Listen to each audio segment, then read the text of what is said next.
The following program was produced by an independent community producer. The opinions expressed do not necessarily reflect those of the ECAT staff or board of directors. There's a girl, she's a star, she's got style, Steffi Star, you see her face around the town, she's popular, Steffi Star. Hi, I'm Stephanie Weinstein. And I'm Meredith Keach. And this is the show with Weinstein and Keach. Mm-hmm. And we have some awesome guests on today. Very excited. We love our Wally. I call him Wally. Walls. Hey, everybody. Actually, his real name is Dave Walsdorf, but we call him Wally. The motorcycle man. Yep. He was on a couple. Oh, and he brought us our other guests, the RHG TV guests. Mm-hmm. Yes. And today he brought another fabulous guest Wicked famous. that we're so excited to meet. Yeah, I'm Vic. I'm from UltraSafe. I'm the bug man. He's the bug man, and it's Vic, V-I-C. Yep. No K. Okay. What made you decide to drop the K? So VICK is actually short for Vicky. Oh, So it's Vic is the masculine form of. short for Victor. Gotcha. Which is a tough name to live up to, right? I mean, you got to be winning all the time or you're basically... Right, that's right. Meredith, you have no idea what we were talking about before you got here. I do not. Well, first of all, we were talking about, what did you say about the sea monkeys we were talking about. we were talking about, I brought up sea monkeys because I'm just a giant little kid, and I remember getting sea monkeys out of the back of comic books. Right, Yes, right? We yes, all had sea monkeys. yes. Then we got that case and we Yes. got, Yeah. Meredith, do you know what a sea monkey really is? No. Vic? So those are mosquito larvae. Stop. They basically sell I knew you would love it. They sell you mosquito eggs, and there's certain breeds of mosquitoes have they lay their eggs where it's going to flood, so that way they can lay there for a while, and then when the flood waters rise, they hatch. So when you got those sea monkeys, pour them into water, immediately you see the little We're all mosquito idiots. larva swimming Right? This is why around, there's gazillionaires out there to How? sell us Right. flipping mosquito eggs. Yeah. Effing disgusting. I don't think they do it anymore. I think Yeah. they realize, the whole vector disease problems that And we thought they were so cute. Schleps, yeah. Like, I have pet sea monkeys. This is what went on in the 80s, Madam. folks. I bought an Unbelievable. ant farm too, so I'm a double Oh, idiot. I did too. those are still cool. In fact, I've kept a few at the office. It was just- pretty cool seeing them do their It thing. is. I think it's amazing. And then all of a sudden they all died at once one day. It was a massacre. I don't know what Well, I'll happened. never forget at our house in East End, something happened, and Jason, next thing I know, he's out with a flashlight following the ants into the woods, and I'm like, what are you doing? Must have been carpenter ants. That's the best time to see them is at night, the large black ants. Oh, it is? Yeah, they're more active at night, so that's why sometimes during the day, the pest control techs are usually coming out during the day, and they can be tough to, all of a sudden, oh, we don't see any today, of course, but we see a ton of them at night. Oh, so where should we look? Pretty much along the foundation, anywhere for carpenter ants, it's like a moisture thing. So any portions of the house that are in the shade don't really get quite the sunlight or remain wet. That's where you want to focus your search for carpenter ants. Getting up under the siding, they love where porches and decks meet the structure. There, plenty of times we'll find them nesting right in between that. Now, do you find, so let's back up for a minute for our listeners. Tell us about your company and what you do. So I run UltraSafe Pest Management. We're 24 years in business in the Boston area, and we do full service pest control. So everything from, your general insects to rodents, wildlife, termites, and wood destroying insects as well, mosquito and tick control. So pretty much the whole gamut of pests. Now, is your approach, my approach to critters or bugs in my house is death. Okay. So This is not surprising. is that your approach to this management, or is it? I hope you let them free, Vic. Do you just? This is So the a lot difference of between cases, Meredith and I. Yeah, I you would say- can't come in, but once you come in, that's You're it mine. for me. A lot of Your squirrel meat. a lot of our work will result in death, but we try to take a preventative approach. That's really the main point we try to hit home with the customer is you can prevent a lot of issues by just having a pest professional do just routine inspections in service. So preventative services, but more importantly, they're walking around, they're looking for signs of activity, and hopefully can get these things squared away before they become like a full-on infestation or start causing damage. Most of the time, like with the carpenter rats, most pests are kind of behind the scenes, right? They don't want to be out in the main, you don't see them out in the middle of the floor, you don't see, a lot of them during the day. They're really hidden. They want to be out when the house is quiet, no one's around, do their thing. So if you don't really know what you're looking for, people can go quite a long time with a pest problem before they realize, something's going on. By then there's damage, especially with termites. Like termites can't even be exposed to the air. They're like a soft-bodied, insect that. So you're never gonna see them. They're gonna be in the walls. They're gonna, they're going from underground, coming up. They're bringing their own mud, creating these little mud tubes for them to travel. You won't see them until there's like extensive damage, or if they swarm, like when the colony gets to be a certain size, they'll swarm in the spring where you'll see those winged reproductives. And that's where we'll get the call from the homeowner. Oh my God, there's flying ants all over the kitchen. Or they think, and we go out and it's typically, a termite swarm or something like that. So that's stuff that can be prevented. We have preventative termite baiting systems that can be installed. So that way, when termites approach, you have that protection there before they cause damage. Or I've seen them hold up many real estate transactions because the home inspector finds termites or termite activity, so. Oh yeah, I remember. So I had a situation, a bat situation. Bat. A Do you bat. do bats too? We do. Yeah, so who do you call? But you call Wally, Yeah. right? When you have Call Wally for everything. You call Wally He'll for point, every... he's got a guy for Yeah, everything. exactly. I go, Wally. That seems to be the theory. I know. Wally, I have a huge problem here. I have a house with bats. So instead of going to any of my real estate professionals, I go to Wally. Yeah. And Wally said, I got a guy. And so then I hooked my sellers up with Vic. He immediately came over and rectified the situation. Now, don't ask us about it because none of us remember. Oh. But I do remember him going Bats over. are, And maybe it will come to me during the podcast. Bats are challenging, especially in Massachusetts, for a number of reasons. Well, they're So protected. They're protected. So you can't kill them, Meredith. Oh. Can't kill them, which is fine. We're able to control them without killing them. But because of their migratory habits, it's state law that we can only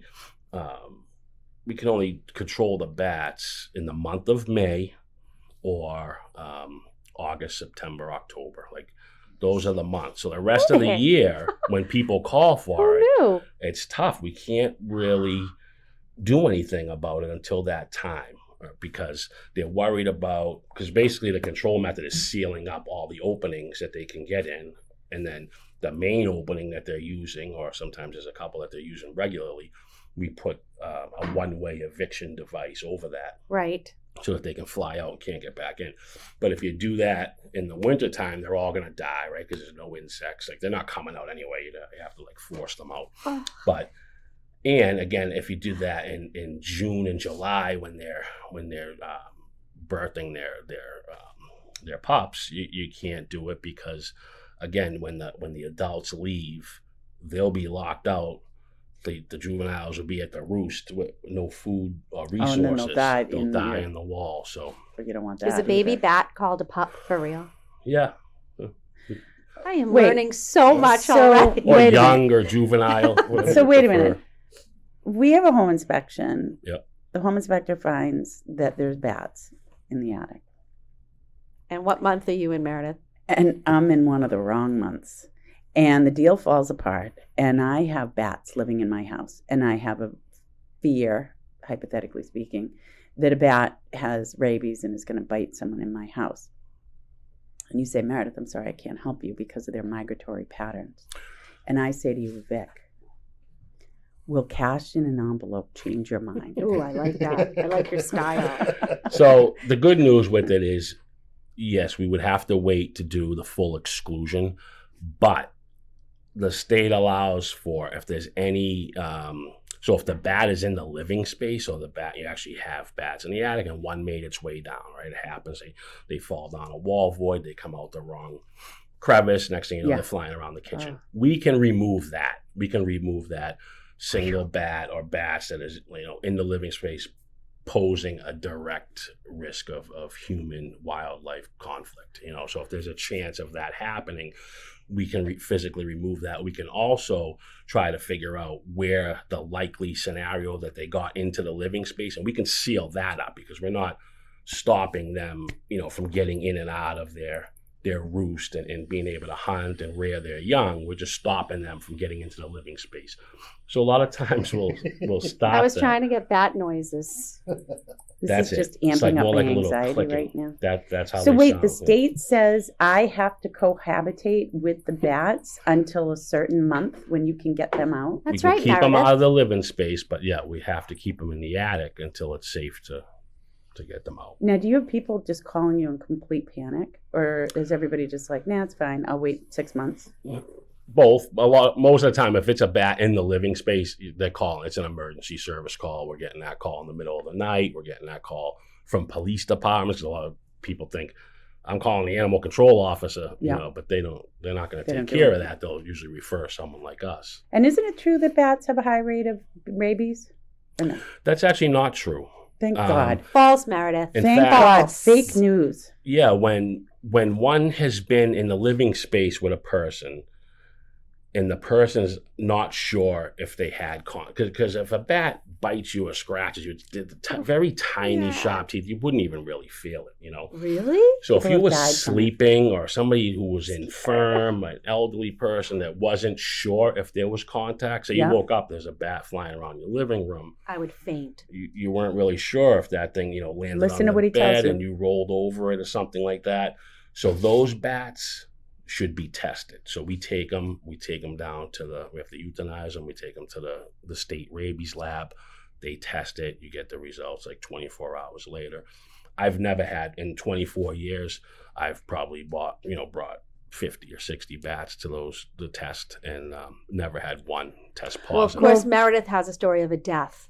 Not death. Well, there's no cure for rabies. So if you risk it, there's no cure. You die from rabies. What about the rabies shot? You have to get that. So like my girlfriend's family, they had a bat inside the house. I don't know if they could capture it or whatever, but everybody in the house had to go for rabies shots because they weren't sure. Right. So that's the thing. If you don't capture it in time or somebody let it out and now you're unsure if there was contact, the doctors will recommend a series of shots. In the belly. Yep. But if you get rabies, you just die. So you're always better off if you can, capture it or have a professional capture it and test it. Save yourself from those shots. And like I said, everyone I've ever brought was negative. That's a pretty good sampling because they've came from all over the state. Right. So what months can you get rid of them? May and then August, September, October. Before it starts getting cold again. You should go up in your attic, Meredith, and see if you have bats. Because then in May, Vic can come and get rid of them. Good point. How do we know if... I was showing a house once. I told the girl, my friend, not to buy it. There was yellow stuff coming down the walls. And the home inspector went upstairs into the attic and he said, you have a bad mouse problem. She's like, that's okay. I'll still buy the house. I'm like, please don't buy the house. It needed a septic, the whole thing. Anyway, she put an offer and it didn't get accepted. I go, yay. And then 2 days later, the realtor called me, we're accepting your offer because the other one fell through. I'm like, boo. So anyway, she buys the house and I'm walking around asking, what is this yellow stuff down the walls? And they're like, it's just a really dirty house. Well, fast forward, she had the worst infestation of bats that anyone has ever seen. And that was bat urine coming down the walls. They call guano or something like that. So they both urinate and have the guano, coming from the perch. So wherever they're perching, wherever they're roosting, They're just crapping everywhere. Yeah, you're like gonna a have pigeon. piles of that underneath. Are you scared of bats? No, they're one of my favorites to work with. Do you have a pet Really? bat? I don't. Why are they your favorite to work with? What about a cute mouse? I just find them very they're unique from all the other pests in the sense they're not a rodent, right? A lot of people think, they're just, rats with wings. Well, they're not a rodent. They don't need to gnaw, or where their teeth are not always growing like a rat or a mouse where they have to chew to control that, So is a bunny a rodent? It is. Bunny's It a is, rodent? actually. Yeah. Wait till I tell my sister. I didn't know Yeah. that. And what about the increase in rats? Is that like a thing? I keep hearing about rat infestations by towns. It's a This big is the thing. worst podcast. You asked for it. Oh my It's a big God. thing, the rats. It is. It used to be urban focused, so you'd see it in the cities, you'd see it, around the restaurants, and but now they've really spread into the suburbs. During COVID, we saw a lot of that with all the Yay. restaurant shutdowns and Right. stuff in Boston. That was going on. We see. So what do you mean that because of the shutdown that they found a different territory? Yeah, they just move. They move to an area where there's more resources. And what they've found in the suburbs, a lot of chicken coops, a lot of things like that, people's compost piles. Those are the types of scenarios they're looking for that can sustain. Rats, they're pretty active. They need, high metabolism. They're always looking for food. They need water every day, unlike mice. Oh. Mice can get enough water just from their food. They don't even really need to drink water. They can live out their whole life cycle in a bag of grains, if there's enough moisture content within that grain. Not so with the rats. They need water pretty much every day or they'll die. So there's a constant, movement with the rats. So they're looking for a place that they can hunker down, have their burrows, and not have to travel far for food and water. They want to be like within 100, 150 feet of everything they need. So the suburbs have taken quite a hit. We're seeing a lot more rat activity in the suburbs than we used to. Well, my daughter's having a terrible time with mice. So they need to call you. So her landlord has been calling, I don't know who, but she was, I can't live here. I can't. We get No those one calls. cares about me. They were finding, the mouse droppings on the kitchen counter. Now she's just like, oh, there's more mouse droppings, and I'd be she's done. wiping them up. She's living with friggin' mice, and they've tried all kinds of traps and everything, but I haven't heard from her lately because she's not complaining about it anymore. But I think she's just learning to live with mice. Do you have to learn She to live with should them? do something with it. No, the mice are one of the most prolific reproducers, out of Yeah. most of the pests we deal with. So it's something you don't want to let it go because it can really turn into Well, I'm also quite living- an infestation. Ugh, ew. So in this instance, like why do they keep why do they keep coming back? Why do they keep put coming back? traps and poison and all kinds of stuff. It's a I triple don't think that decker. they're coming back. It's probably that they never really are getting, to the bottom of it. So they're getting, what will happen a lot of times with rodents is when you're putting out traps and things like that, you're catching the younger, more Stupid inexperienced ones. The ones that have had like near misses with traps and stuff, they learn from that experience so that they build up some avoidance. So you have to use, different trapping methods and kind of change it up, different baits. A lot of times we'll use maybe some traps. Instead of putting brand new traps that they might be a little bit wary of, we'll put, something that maybe has a smell of some other rodents on it already. That Do you way. put up signs for them that says like cheese here? Food this way, buffet.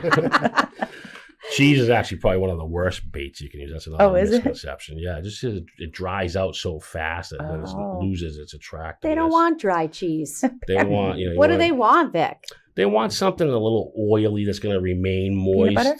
Sardines? Peanut butter lasts a little long, but that also dries out. Oh. And then, of course, you have the peanut allergies that are really more prevalent these days. Mice so we have don't peanut actually use allergies? peanut butter. No, people. Oh. So we don't want to use them in somebody's house. And we Oh. don't know if somebody Some of the in there- mice do have peanut allergies, so But Please. they do like nuts. So we use a professional bait that's made for the industry. It's basically like they make a paste like out of ground up nuts and oil, so it stays really wet and oily on the trap. So it's gonna be attractive, have that odor for a longer period of time, help to outcompete the food. That's the other thing. If they got a regular source of food, they're not as willing to make a change and go looking for new stuff. You know, it's like, we're going to take all this food till that's gone, and then we'll go look. I'm going to say there's a lot of crumbs in Alexa's apartment. If I know the Alexas, they've been roommates for a very long time. Well, you don't have to. I mean, you guys know that my house is sitting on wetlands, and I keep a pretty clean house. Vic just, his company just took care of my mouse problem. I have one about every 3 years. Oh. Why does that happen? So we have two types of mice really around. We have, you call them the city mice and the country mice if you want, but it's basically, we have like the native mice, like the white-footed mice that live out in the woods, white-footed or deer mice, they're very similar. They live in the woods. They're part of our native ecosystem.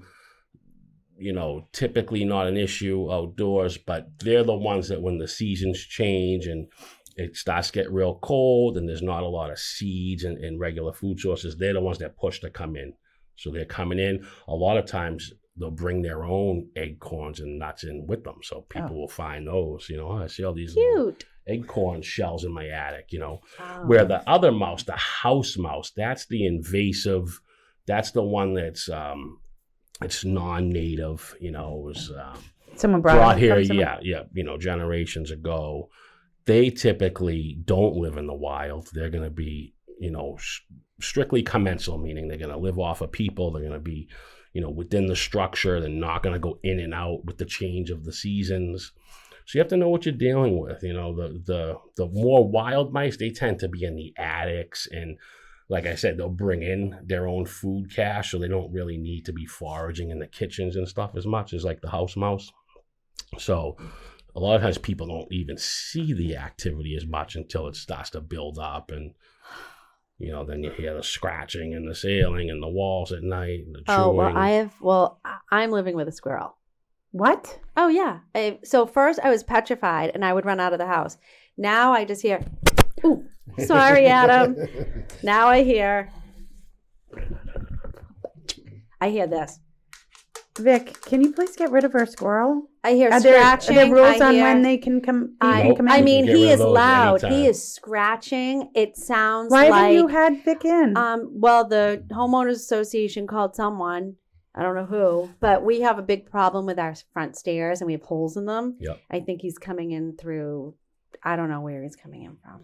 So this time of year is when we get the most squirrel calls, because this is when they're denning up to have their young. So I just bang on the ceiling. they're looking to get into the soffits and into the attics and have a nice place to birth those young. He wants to birth his young. You want to get them out before that happens if you can. Hopefully he won't come inside your house.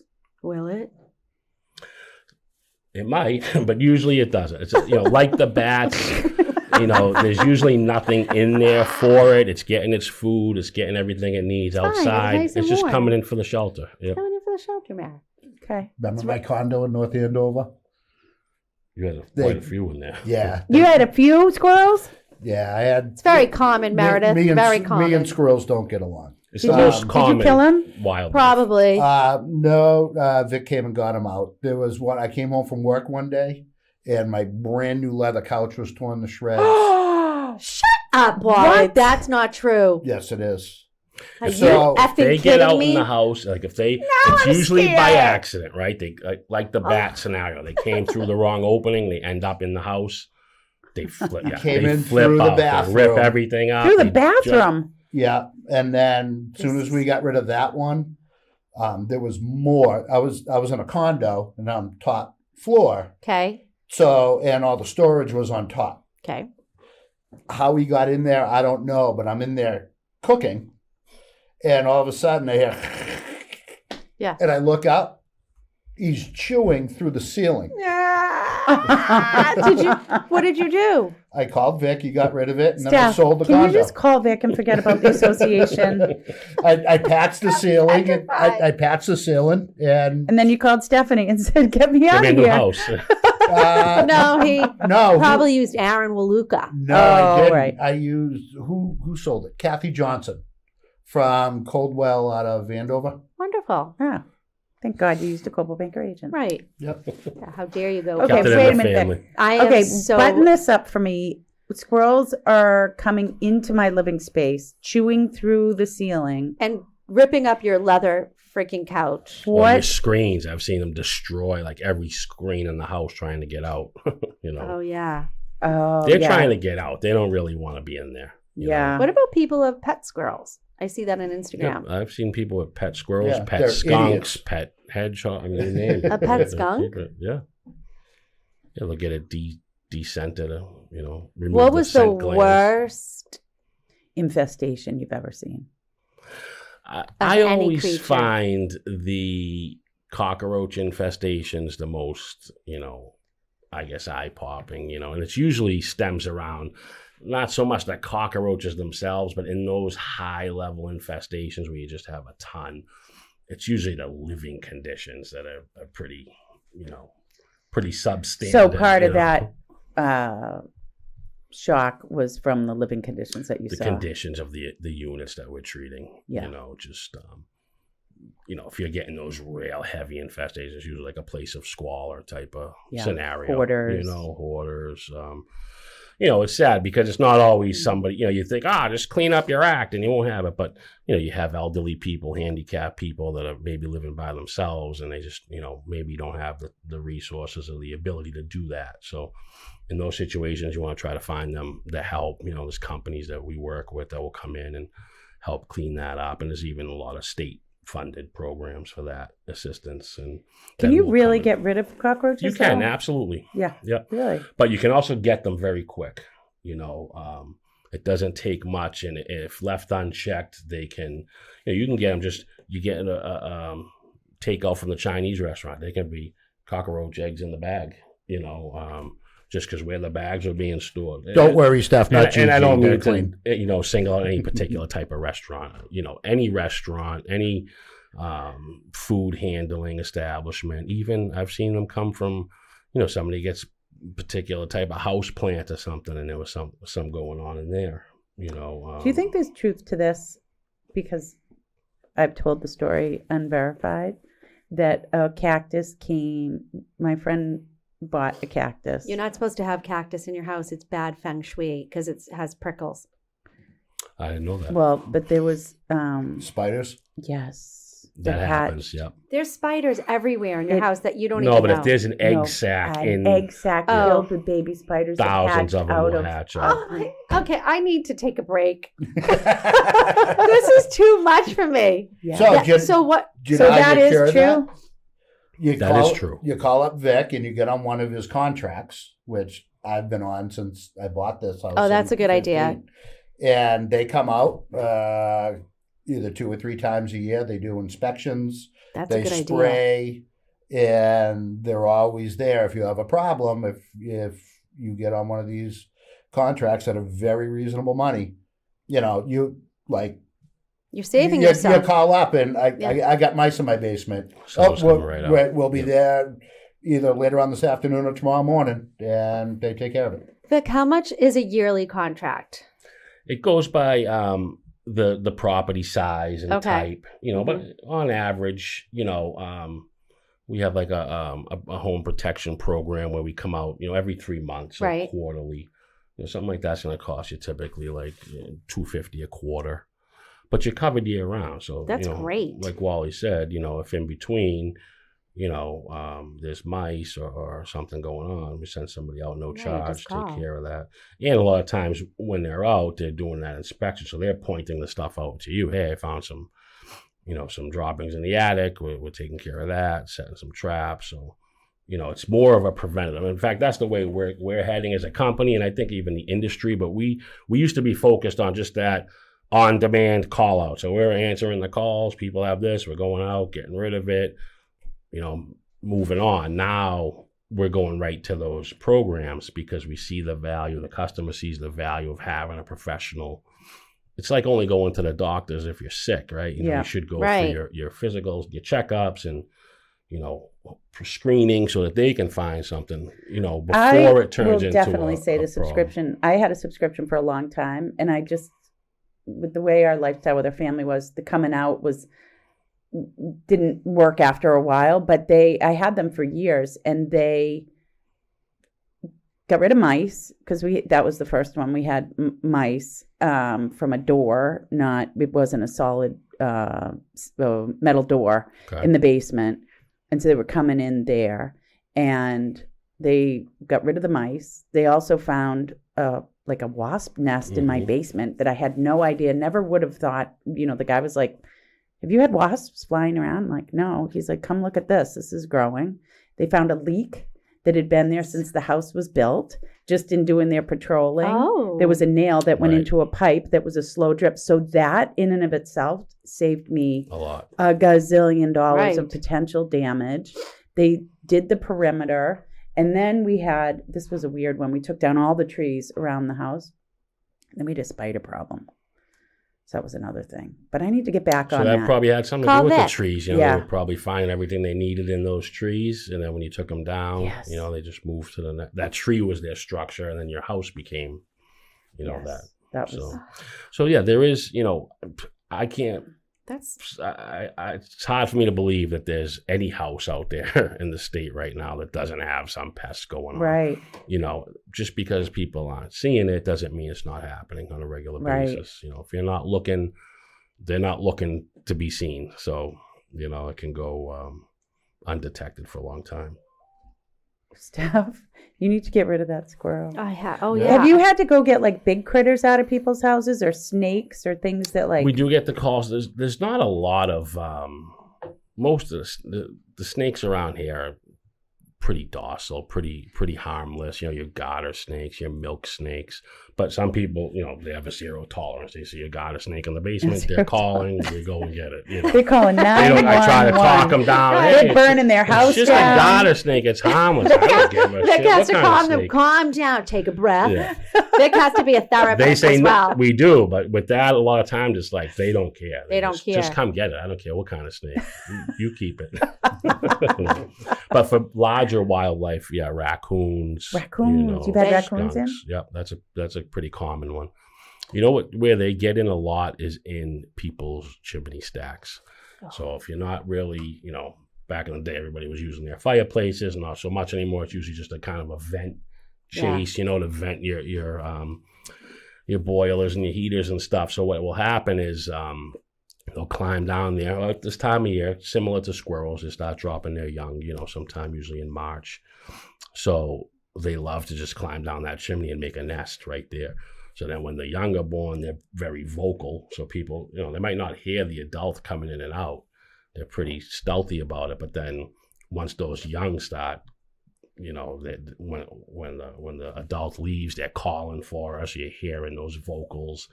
And then when they're old enough to start leaving themselves, you're hearing a lot of scurrying and scratching. So those are always fun, getting the raccoons out of chimneys. But that can all be prevented with a chimney cap, which we do install chimney caps. So there's another preventative measure that can be taken. You need a chimney cap. And not only does the chimney cap keep things out, it keeps debris out. Right. It keeps the chimney in good repair for longer. Because you're not getting, the cap is going to have like almost a roof to it that's going to overshoot the perimeter of the chimney. So that's keeping a lot of the rain and moisture off it. So it's not freezing, getting in between the mortar and, deteriorating the chimney as fast. So now, what type of preventative do you do to your own home? Well, you know how it is when you're. Vic does nothing until he hears. If you ask something. my We wife, go ahead. she's always, I saw this, I saw that, I saw. I'm like, don't worry about it. Call the office. They'll send somebody. Call the office. So I probably don't do as much as I should, but Right. I do, take rat. If there's rodent activity, I have chickens myself, so I'm always looking for ways to prevent that. Knock on wood, I haven't had any serious infestations, but I keep the chicken feed in rodent-proof containers. I keep the droppings in a way where when the chickens are leaving their droppings in that pile under their perches, I can take that. It's like in a slide-out container that I can take and go use for the garden, but not have it, just turn into a food fest for rodents. Right. Now, And those things, can be pointed out. So a lot of what we do is just educating people about their their specific on-site needs or conditions that are conducive to pest activity. So it's walking around with the homeowner, pointing out the areas of concern, some ideas of how they can rectify that. Some of the stuff we do, the preventative, like with the chimney caps or sealing up openings, but a lot of it, needs to be handled by the homeowner or the property manager. So we like to point that out, get them doing those things. We do our things, and that's how you have a pest-free. So how long does it take for you to come to someone's house and walk around with them and look at everything? And how much would that cost for that one-time service, you think? It depends on the size of the house. Well, yeah. So if it's just we're just coming out to do like an inspection type of thing, those are usually, they start, usually around $250 for someone to come out, and we credit that towards any service that they go. If you're having an issue or you want to get on a program, we'll credit that inspection fee towards whatever service or agreement you might need. Yeah. And you you go all over the state? Yeah, we try to focus on Eastern Mass. Just we're always been in the Boston area. Boston is pretty much the hub of where you're gonna have most. The pests go where the people go. So where you have the most people in houses is typically the most pests. So we're covering pretty much everything east of Worcester. Okay. Up to the New Hampshire border, down to the bridge, the Cape Cod bridges. Now, do you do state contracts too? We used to do a lot more. Prior to COVID, we had a lot of housing, municipal housing, even some contracts where we do the whole town. So we do like, the schools, the police stations, any town-owned properties. During COVID, that stuff really, a lot of it got backburned. I mean, they needed stuff. So, I mean, there was still bids coming out, but generally it was like low bid type stuff. The lowest bidders, what's getting in on these contracts. And that just wasn't our company. We were more proactive, doing more than your average pest control company that's going to come and, throw a few glue boards and traps around. You want to try to get to the real root of the problem and handle it. And those types of contracts didn't allow for that. So now, today, like really, the last 5 years, we're like 90-something% residential. We're focused on the residential homeowner. Just gives us, there's more control there. The homeowner has the same interest as you to get rid of these things as quick as possible, as painless as possible. Where these state contracts, every property's got a different person managing that property. Oh, right. They may have different motivations, If the pest activity is not affecting them, maybe they don't see it as a priority, where the homeowner, it's a priority. Yeah, right. So that's what we like. I feel like this is a good Christmas present to give people. Yeah. We sell gift certificates. Oh, you do? I was going to ask. Like, that's great. Yeah. I would love that. Maybe you should get it for Alexa for her birthday. June 14th, June 11th. Maybe I'll get you one, and then you can regift it to her. Yeah. There you go.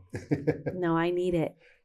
You need to get rid of She that. has a landlord. Yeah, I now I'm scared that this girl's getting So ready that for comes babies. up a lot, people with landlords. Who's responsible? Who's this? Her Who's landlord that? is very good. He'll do anything for her. Most responsible landlords understand that it's ultimately their responsibility to rent a tenant a pest-free environment.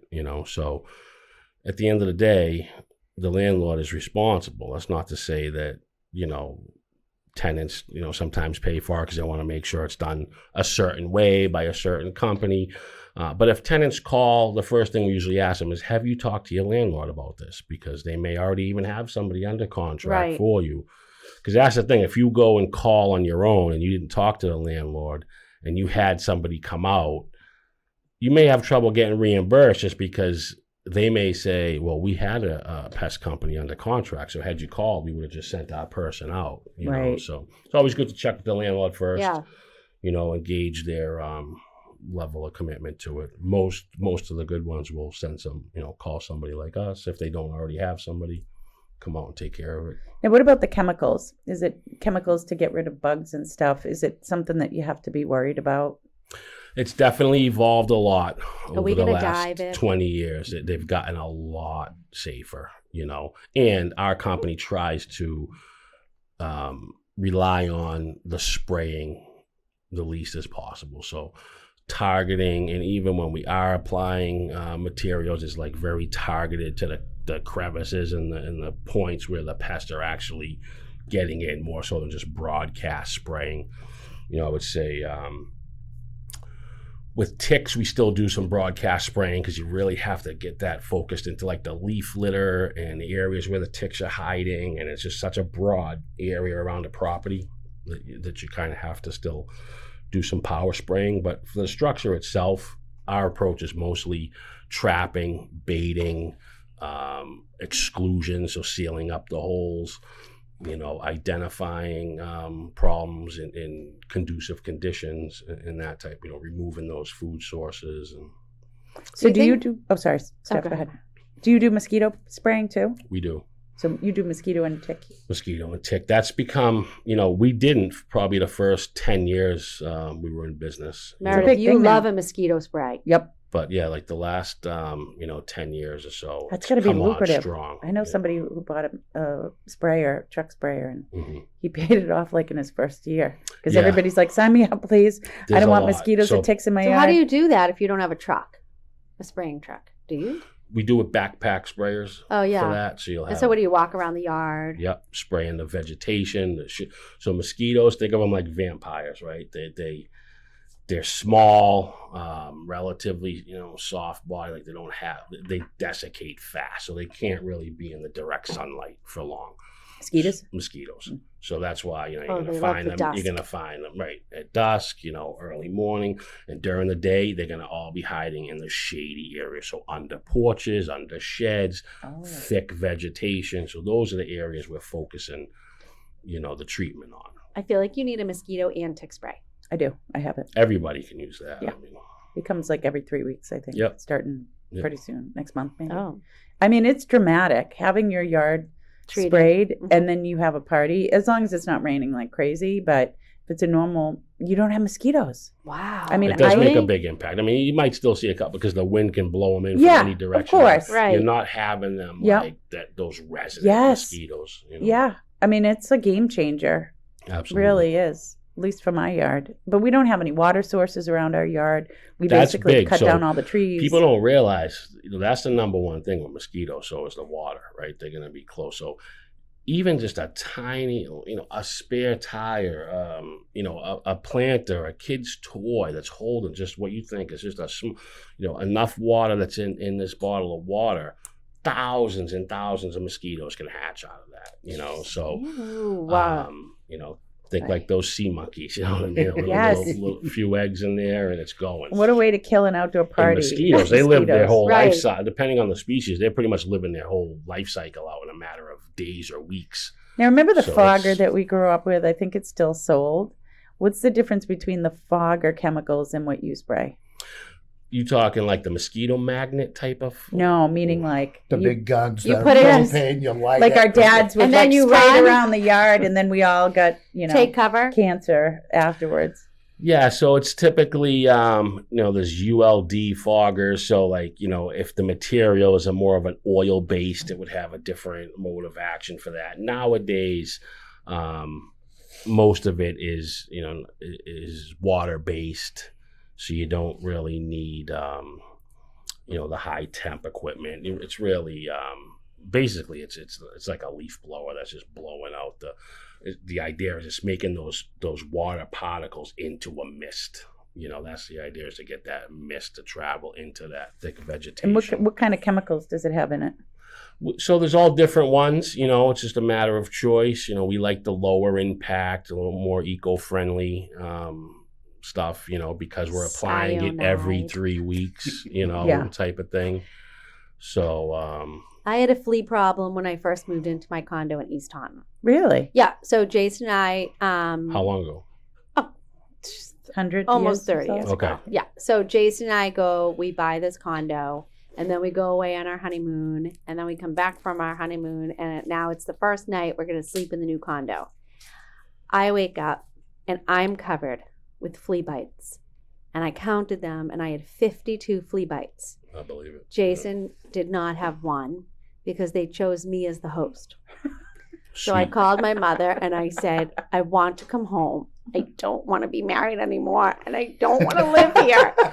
And so I said to Jason, we need an exterminator. He goes, let me do a project first. I'm like, okay. So he gets a bowl of water and puts dishwashing soap in the water and then puts a light bulb. That's a new one. Because he thought that the fleas were going to jump into the water from the light. And I said, please, probably a few of them did. Can we rip out the carpeting or get an exterminator? He said, no.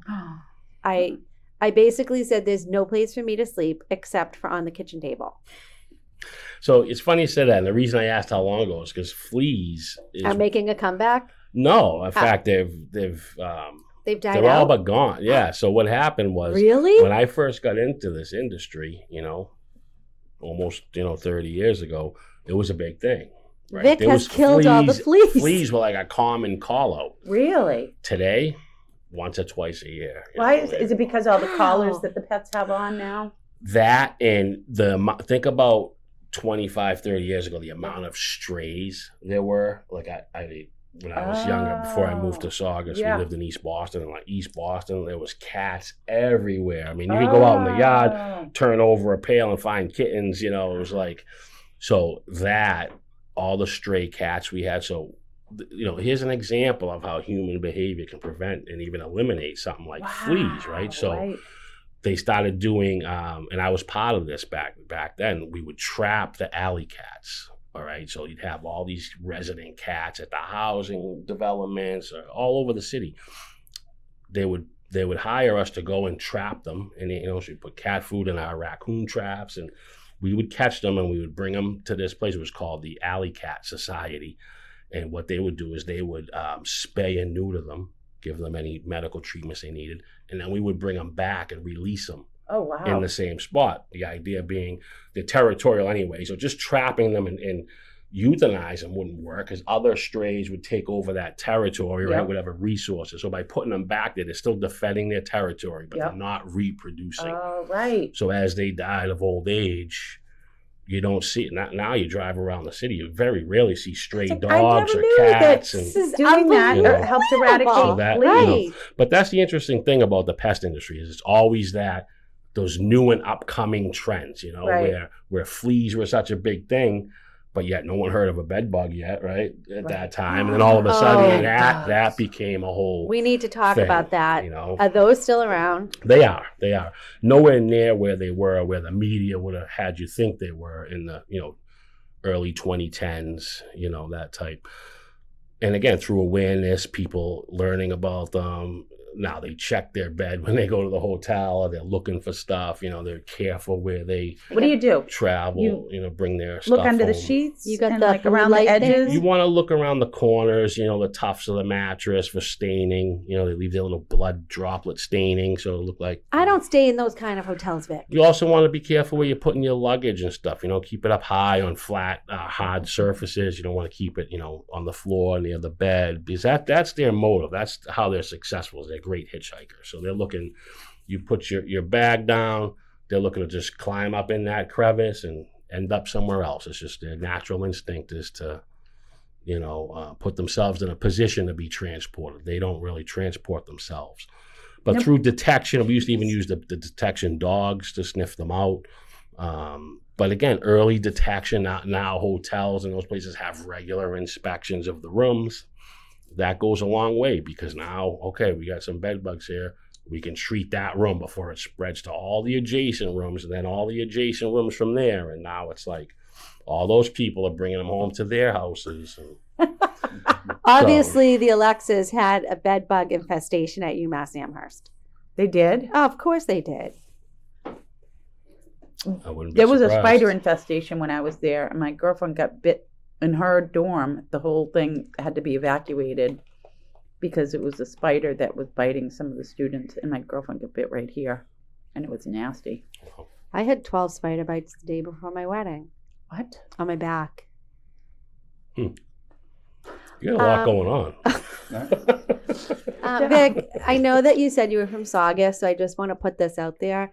My daughter is obsessed with North Shore people. Okay. So, and she's 28, she's going to be 29, and she's single and ready to mingle. So if you know of any men in their 30s from the North Shore Italian descent, helpful. that might be in the water management. Be careful what you wish for, but Right? okay. Right. She likes the Italian. She likes wastewater management.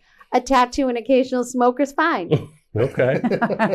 Just putting it out there. You might know someone. You might have I know a few. See, you might have a cousin or a nephew. And I just wanted to say that before the podcast was over. I'm sure she's going to love you for saying that. So is there something we can do not to get off for our body, not to get mosquito bites? Because I feel like I'm sweet smelling. I am always a host to mosquitoes and fleas. What can we do? My son is that way. If there's one mosquito in a 5-mile radius, He'll get bit. yes. What do we do, Vic? So the number one thing you can do is around the property, control those water sources, like I was saying. Right. You know, even the smallest ones. So it rains out, just go around, any kids' toys, flip them over, get rid of things that smart. might hold water. Yeah. Now, the one place that it's tough for people to check that is a common source of it is in the gutter. So if you have rain gutters and it's clogged up somewhere and that gutter holds water, maybe not enough to cause a problem where you're noticing it, but just one corner of the gutters, the water's always staying there until the sun dries it out, a period of time after it rains. Those are the spots you want to get taken care of. So having the gutters cleaned regularly goes a long way with the mosquitoes. Meredith, when's the last time you've cleaned your gutters? Well, I called my gutter guy before the winter, but he never came out. So I have Usually spring and fall. That's when you want to have the gutters. Is there cleaned. something we can put on our bodies to So, repel as far as personally getting Can bit, you spray us down, Vic? the first, I can't, but you can definitely spray yourself. We find that the DEET-based products work best for mosquito repellents. Avoiding the time of day when it's just starting to get dark, that's when, think of a mosquito just sitting there in the shade, like just waiting and waiting. Like I can't go out and bite anybody until the sun goes down, just like a vampire. They're just licking their chops, waiting for that sun, to drop below the horizon. That's when they're going to be the most active. So just avoiding outside just for that like hour or so after dusk. A lot of them will have already fed and gone back to sleep, so to speak, by then. So by coming out a little bit later at night, you're already exposing yourself to a lot less of a mosquito. Not that you won't get bit. There's still going to be mosquitoes around, but if you've had, your property treated and you're avoiding that time, And I learned that there's people all love it. different types of mosquito species. There is. I thought there was just one. This was when Triple E was like, people were freaking out. Yeah, no, it's probably like 15 or 20. Oh, just wait, in I have Massachusetts one. Yeah. What about sometimes you find tons of ladybugs everywhere? The ladybugs are harmless, beneficial insect. Aren't they good luck, Vic? They're good luck unless you crush them and it rains for, I don't know. Meredith, don't crush the ladybugs. No, I wouldn't. I think they're cute. Ladybugs, yeah, they actually feed on aphids and some of these other insects that can damage, ornamental plants and landscape plants. So they're great to have around. Gardeners will buy cultures of ladybugs just to release in their garden. What about praying The idea mantis? is keeping them out of the house, though, right? Oh, Because yeah. that can, Death. So Penalty again, is that death. comes with just, sealing up the openings. You get a gap around doors and windows. Anywhere where you feel a breeze or a draft coming, the bugs can get in, More so, we get the call now for the stink bugs. So there's another one of those things that wasn't a problem and then became. Why are they a thing now? Just, they invasive, so they a lot of them probably got transported here on a shipment of apples or something. They love apple trees, so that's why I picked that one. But, so they're actually decimating What about a lot these of our apple Japanese trees. jumping worms? Do you have to deal The with Japanese beetles? them? No, Meredith, you're making that up. No, this is jumping. Well, obviously it's not a thing here, but on my gardening site, like there's some new jumping worm from one of the Asian. So it's Vic probably will it's a larva, probably from one of the beetle species. That's typically what you'll have is the larva form of it, and then that'll turn into the actual beetle. And usually the larva forms are the ones causing most of the damage. They're feeding eating on the leaves. Oh, right. And then what, they turn into a beetle? Yeah. A lot of them, so yeah, there's always these different species popping up, and becoming an issue. So the stink bugs, a lot of people get them in the house because they look to overwinter in the gaps, that the house provides. So in the soffits, and because it's just warm enough for them to kind of stay. They go swimming overnight, in my house. Over winter, and then they wake up. Those warm days, you'll see them all around the windows or on the ceiling. So they're pretty easy to get rid of, though. Like, they don't want to be inside. It's another one of those what we call occasional invaders, like ladybugs, stink bugs, even some of your your moth species. They're just not interior type pests. They could not survive and reproduce and have their whole life cycle happen within the structure. They need to be out and get their food sources from the other plants and different types of stuff that's growing outside. Vic, you really are an expert. Yeah. Well, you should be, right? If you're going to own a pest control business, you should probably know. How did you get into it? He got sick of selling motorcycles with me.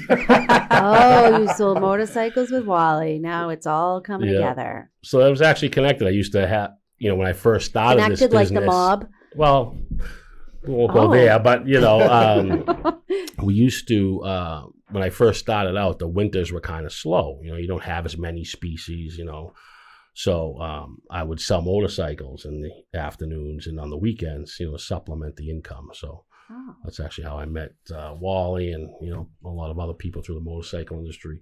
But to answer the question, how did I get into the pest, I've always loved just, anything creepy, crawly. I used to, catch snakes all over the neighborhood, even when I lived in the city. And was always fascinated by nature and both insects, mammals. So it made sense to, get into that type of business. I was working for a pest company for a couple of years, and I said, this is what I want to do. I knew I wanted to have my own business, just at the time didn't know what it was. And once I found pest control, you were hooked. I love that. It's a great business. There's always something going on. Right. You're Every able day to help something people new. See something new. Yep.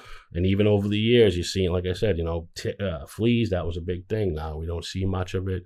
There's always something else to kind of Well, you're helping people in along. moment of crisis for them. I have a question. Sure. Do people even need to give their dogs flea treatments anymore? They should. Should. There's still fleas. It's just not as prevalent. Problematic. Gotcha. There's not these big infestations, which allows for the more rapid spread. People usually, they'll find it pretty quick. There's still fleas in nature, so you'll still maybe pick them up. But yes, because the dogs all wear flea collars and get the treatments from the vet, less likely for them to bring enough in to have an infestation in the house, Human behavior is like 99% what's related to the success of the pests. It's like most of them need us, the ones that are infesting in a structure. I kind of thought we were just innocent victims. Oh. But I'm emotionally exhausted from this episode. It's a lot to digest, right? I feel itchy. Me too. I want to go look at my attic. I feel like I need to go to sleep or something. I'm really emotionally exhausted. This is unbelievable. I'm glad you had Vic, I had a good time. My you first are podcast. So. Really unbelievable. I think everybody needs to call. I mean, the treatment for you to even just come out once and take a look around, it's totally worth it. How do they find you? We're at ultrasafepest.com. Or our phone number, 866-472-5858. Someone's answering the phone pretty much 24/7. Are you on social media? We are, yep. Facebook, Instagram. So impressed, Vic. Do you show pictures of the critters that you've killed? You should. We try not to gross people out, but yeah, there's some on your website. I actually sent you a video of him taking Yeah. raccoons out of a chimney. Oh my God. If you need a cool video, my son does amazing videos for companies. Actually, Like seriously, you could have like a 30-second video or a 60-second video. yeah, It's really definitely give cool. me his info because I will. I've been making them myself. and Oh, it looks like no. it. You're going to have the coolest video. Just wait, Vic. Okay. Ultra Safe Pest Management. Ultra Safe. Thanks for joining us, Vic with a C. Thanks for having me. This was so much fun. Thanks, Wally. Wally. You're very welcome. Who's it out coming of the day ballpark. drinking with us now? Wally, Let's stop go make trying some to get bad me to day- decisions. I was day drinking yesterday. I'm still Yeah, but that's Sunday. It doesn't count. true. Thanks for joining us, Thanks, everybody. guys. Ciao, All right. ciao. Thank you.